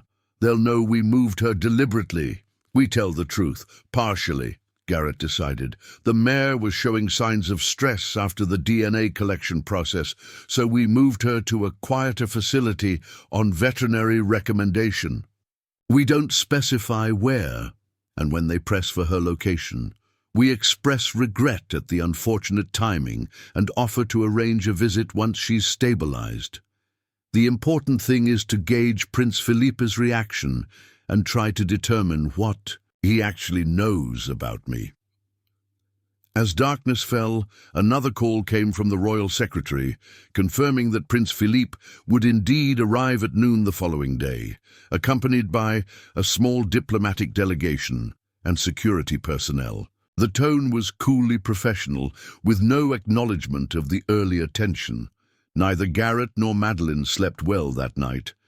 Garrett found himself standing at his bedroom window in the early hours, staring out at the farm that had been the only home he'd ever known, wondering if his life was about to change irrevocably. The documents suggested he had been born to extraordinary privilege and responsibility, yet he felt no connection to that identity, only to the man he had become through the love and guidance of Franklin and Eleanor Wells. Morning arrived with clear skies and stifling humidity, a typical August day in Kentucky. Garrett completed abbreviated barn chores, checking on the other rescue horses and explaining to his part-time helper, without specifics, that important visitors would be arriving around noon. By 11, they spotted the first signs of the approaching royal entourage, 2 black SUVs turning onto the long gravel driveway that led to Wells Farm. These were followed by a sleek limousine flying small flags bearing the Valmont crest. A final SUV brought up the rear, completing the modest but unmistakably official motorcade. "Showtime," Madeline murmured as they stood on the porch watching the vehicles approach. She had positioned herself with her crutches, a visual reminder of her injured state that might engender sympathy or at least courtesy from their visitors. The motorcade came to a stop in the circular portion of the driveway. Security personnel emerged first from the lead and rear vehicles, scanning the area with professional vigilance. The royal secretary exited from one of the middle SUVs, straightening her immaculate suit before approaching the limousine door. Prince Philippe of Valmont emerged with dignified grace, a tall, distinguished man in his early 70s with silver hair and an aristocratic bearing that seemed incongruous against the backdrop of the modest Kentucky farm. He wore a lightweight summer suit that had clearly been tailored to perfection, and his posture conveyed the confident authority of someone who had wielded power for decades. As the prince approached the porch, Garrett found himself frozen in place, struck by an unexpected shock of recognition. The man ascending the steps was a virtual stranger, yet something in his features, the shape of his brow, the set of his jaw, triggered a profound sense of familiarity. They shared recognizable physical traits, the unmistakable markers of shared genetics. Mr. Wells, the royal secretary, performed introductions with crisp efficiency. May I present His Serene Highness Prince Philippe-Henri Alexandre Valmont. Your Highness, this is Garrett Wells, and his daughter, Dr. Madeline Wells. The prince extended his hand with practiced cordiality. Mr. Wells, how kind of you to receive us on such short notice. I apologize for any inconvenience our visit may cause. Garrett accepted the handshake, finding his voice despite the surreal nature of the moment. Welcome to Wells Farm, Your Highness. This is certainly an unexpected honor. Something flickered in Philippe's eyes as they made direct contact with Garrett's, a momentary break in the diplomatic mask, a flash of what might have been recognition or calculation. It was gone so quickly that Garrett might have imagined it, replaced by perfect courtesy. Dr. Wells, the prince continued, turning to Madeline. I understand you've suffered an unfortunate injury. I've taken the liberty of bringing my personal physician should you require any assistance during our visit. That's very considerate, Madeline replied, with equally practiced politeness. I'm managing well enough, thank you. They invited the royal party into the farmhouse, where Garrett had prepared refreshments in the living room. The prince's entourage included, beyond the royal secretary and security personnel, the stablemaster and equine geneticist from their video conference, plus 2 additional men introduced only as diplomatic advisors. Once the formal pleasantries of diplomatic protocol had been observed, refreshments offered and accepted, compliments on the farm exchanged, Prince Philippe addressed the central purpose of his visit with diplomatic directness. I understand from Ms. Belmont that you may have concerns about our interest in the horse bearing the Valmont royal insignia, he said, setting his teacup aside. Perhaps I can alleviate those concerns by explaining the deep personal significance this matter holds for me. Garrett nodded for him to continue, maintaining a neutral expression despite his internal vigilance. The royal stables of Valmont represent more than mere animals to our people, the prince explained, his tone warming with apparent sincerity. They embody centuries of our cultural heritage and national identity. My grandfather, Prince Henri, established our modern breeding program from stock that survived the Napoleonic Wars. My father, Prince Alexandre, expanded it further. He paused, his expression growing more personal. My brother, Prince Claude, shared this passion.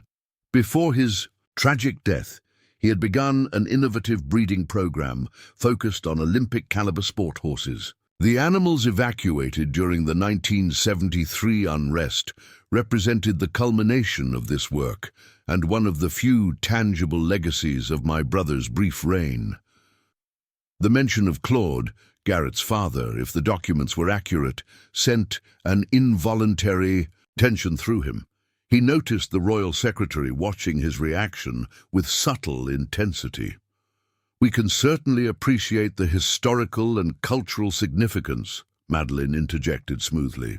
As a veterinarian, I understand the value of preserving specialized bloodlines. Prince Philippe smiled appreciatively. Precisely, which is why we were so excited to learn of your discovery. However, he continued, glancing around, I understand the mare is not currently on the premises. The directness of the question confirmed their suspicion that the royal entourage had already surveyed the property before approaching the house. Unfortunately, no, Garrett replied. "After collecting the DNA samples you requested, Penny, that's what we've named her, showed signs of stress. Given her history of severe neglect and the progress of her rehabilitation, we thought it best to move her temporarily to a quieter facility." The prince's expression revealed nothing, but the royal secretary's slight frown and the equine geneticist's disappointed exhale spoke volumes. "That is regrettable," Prince Philippe said after a measured pause. "We had hoped to examine her personally. The DNA testing will still be valuable, of course. You have collected the samples." "We have," Garrett confirmed. "However, we've decided to have them analyzed independently first to establish a baseline for her health markers before sending them to your specialists. I hope you understand our caution. Penny came to us in severely compromised condition." A subtle shift occurred in the atmosphere of the room, a tightening of tension barely perceptible but unmistakable to Garrett's heightened awareness. One of the unnamed diplomatic advisors leaned over to whisper something to the royal secretary, who frowned slightly before composing her features. "While we respect your caution, Mr. Wells," Prince Philippe said, his tone cooling slightly, "I must emphasize that our geneticists have unique expertise in the Valmont bloodline that no independent laboratory could match. Perhaps we could arrange for joint testing, your specialists working alongside ours." Before Garrett could respond, the conversation was interrupted by the arrival of Sheriff Monroe, who knocked perfunctorily before entering through the front door that had been left. Ajar in the summer heat. "Afternoon, Garrett," the sheriff called out, then affected surprise at finding the living room filled with visitors. "Oh, pardon me. Didn't realize you had company." "Not at all, Tom," Garrett replied, grateful for the strategic intervention. "We were just discussing horse genetics. Sheriff Tom Monroe, this is Prince Philippe of Valmont and his associates." The sheriff's arrival visibly disrupted the rhythm of the royal delegation. The security personnel exchanged glances, clearly reassessing the dynamics of the situation with the presence of local law enforcement. "An honor, Your Highness," Sheriff Monroe said, with a perfect blend of courtesy and the natural authority of his position. "Don't get many royal visitors in our county. Everything going all right here?" The question was directed at Garrett, but clearly meant for the entire gathering. "Just fine," Garrett assured him. "The prince is interested in Penny, the rescue mare with the unusual brand. We were explaining that she's been moved temporarily on veterinary recommendation." Sheriff Monroe's presence had shifted the subtle power dynamics in the room. The royal security personnel maintained their professional composure, but Prince Philippe's diplomatic advisor whispered something to the royal secretary, prompting a concerned glance toward the prince. "I see," Sheriff Monroe said casually, but his experienced eyes missed nothing as he surveyed the gathering. "Well, don't let me interrupt your discussions. Just checking on Madeline here like I promised. How's that leg today, young lady?" "Much better, thanks," Madeline replied, gratitude in her eyes for his timely arrival. Prince Philippe recovered his diplomatic poise quickly. "Sheriff Monroe, your dedication to your citizens' welfare speaks well of this community.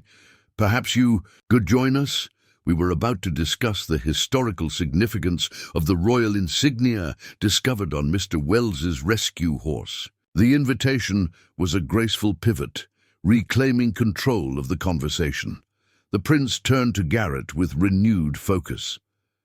"Mr. Wells, may I speak frankly?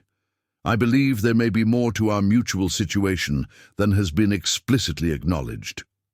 A weighted silence fell over the room. Garrett met the prince's gaze steadily, aware they were approaching a critical moment of truth. "I'm listening, Your Highness." Prince Philippe glanced at his entourage, then made a small gesture. "Perhaps a moment of privacy would be appropriate. A walk, perhaps." Madeline started to object, but Garrett gave her a reassuring nod. "The north pasture has a pleasant view this time of day," he suggested, rising from his seat. The prince turned to his security detail, who clearly disapproved of the request for privacy. A reasonable distance, he instructed them, visual contact only. As they stepped out onto the porch, Sheriff Monroe caught Garrett's eye with a subtle nod. He would remain alert to any developments. The two men, prince and farmer, uncle and nephew, though the latter relationship remained unacknowledged, walked in silence until they reached the split-rail fence overlooking the rescue horses, grazing in the distance. "Your farm is quite beautiful," Prince Philippe observed, seemingly in no rush despite the tension between them. "Peaceful. I can understand why someone would choose this life." "It's the only life I've known," Garrett replied, his tone neutral, but pointed. The prince nodded, acknowledging the subtext. After another moment of contemplation, he spoke with unexpected directness.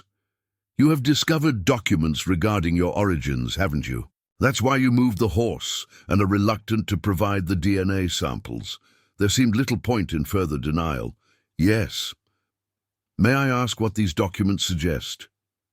"That I was born Prince Garrett Henri Claude Valmont, son of Prince Claude and Princess Marguerite.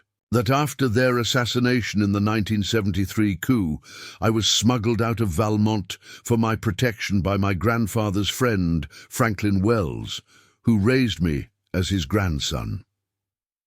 Prince Philippe absorbed this without visible surprise, confirming Garrett's suspicion that he had already guessed much of the truth. "And now you fear my intentions upon discovering your existence.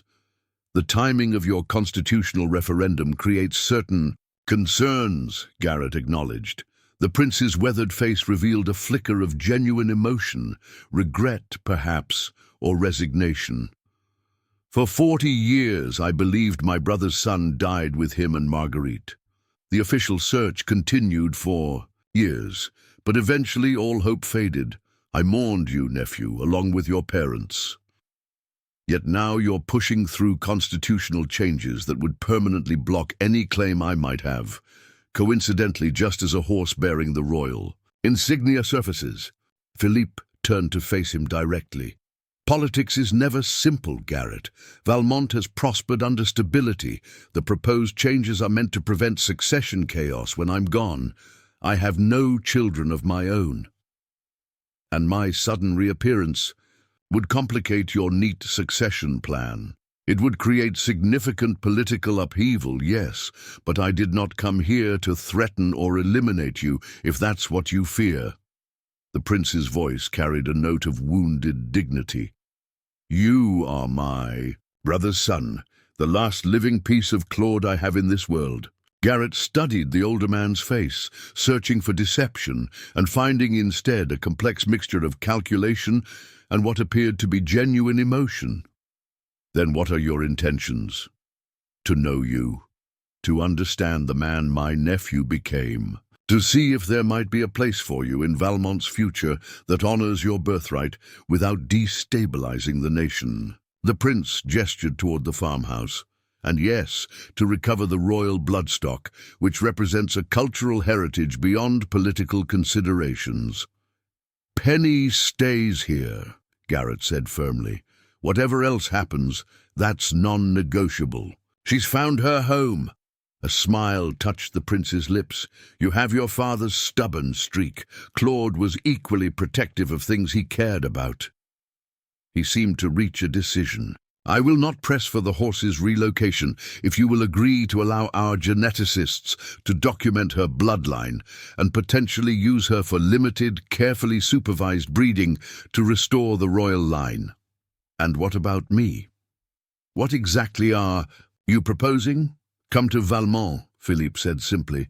"Not permanently, just a visit. See the country that would have been yours. Learn about your parents. Meet your remaining family. Make an informed decision about whether you wish to acknowledge your heritage publicly.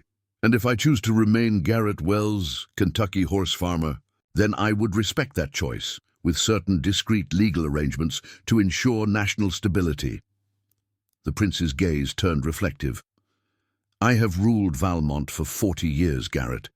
I have no desire to spend my final years engaged in a succession dispute, but neither do I wish to deny my brother's son his heritage."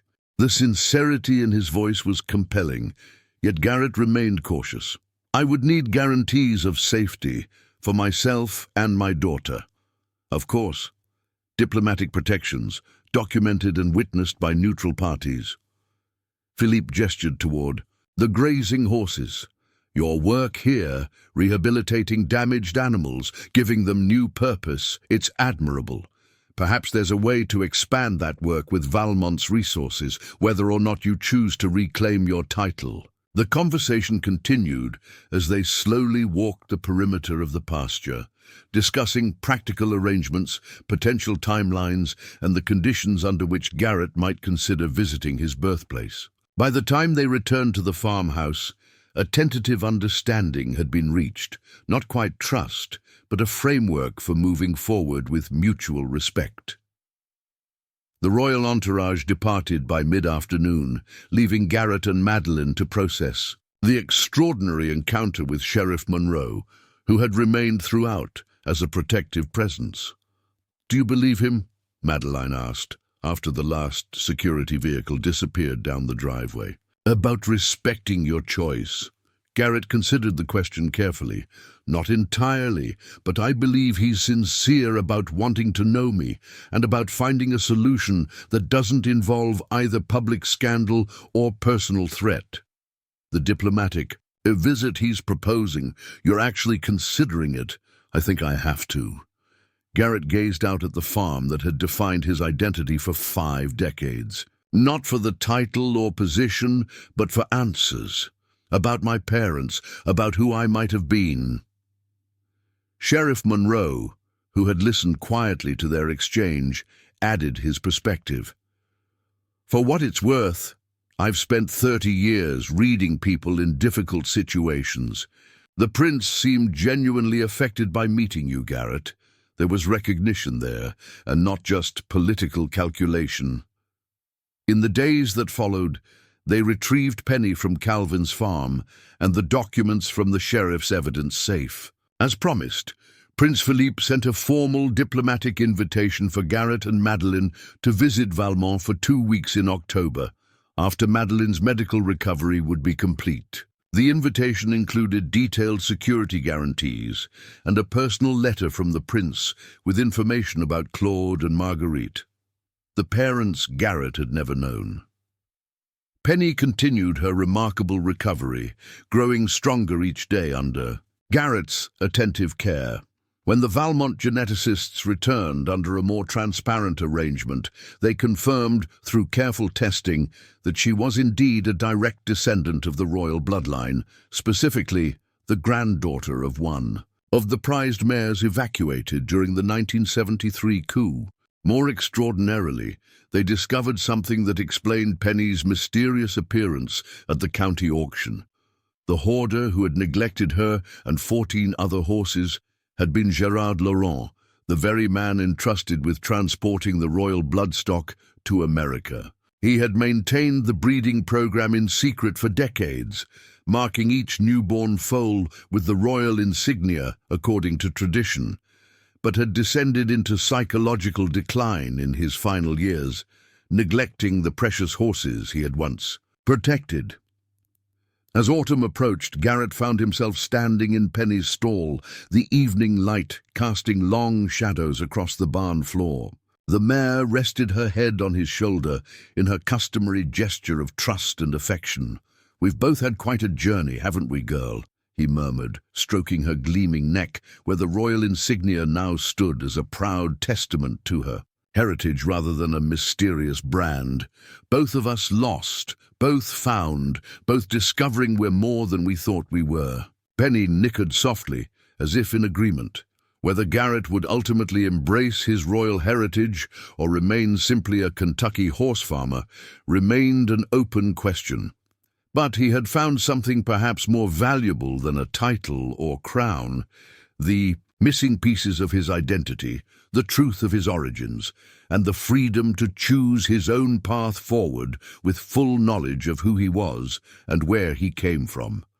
Like Penny, he had been rescued from the obscurity of a false identity. And like her, he would determine for himself what that rescue would mean for his future. What an incredible journey we've witnessed today, friends. From a neglected auction horse to the revelation of royal bloodlines, both equine and human, this story reminds us that identity isn't just about where we come from, but also about the choices we make with the truth we discover. Have you ever uncovered unexpected truths about your own family history? Or perhaps you've rescued an animal that ended up changing your life in ways you never imagined. Share your experiences in the comments below. I read every single one.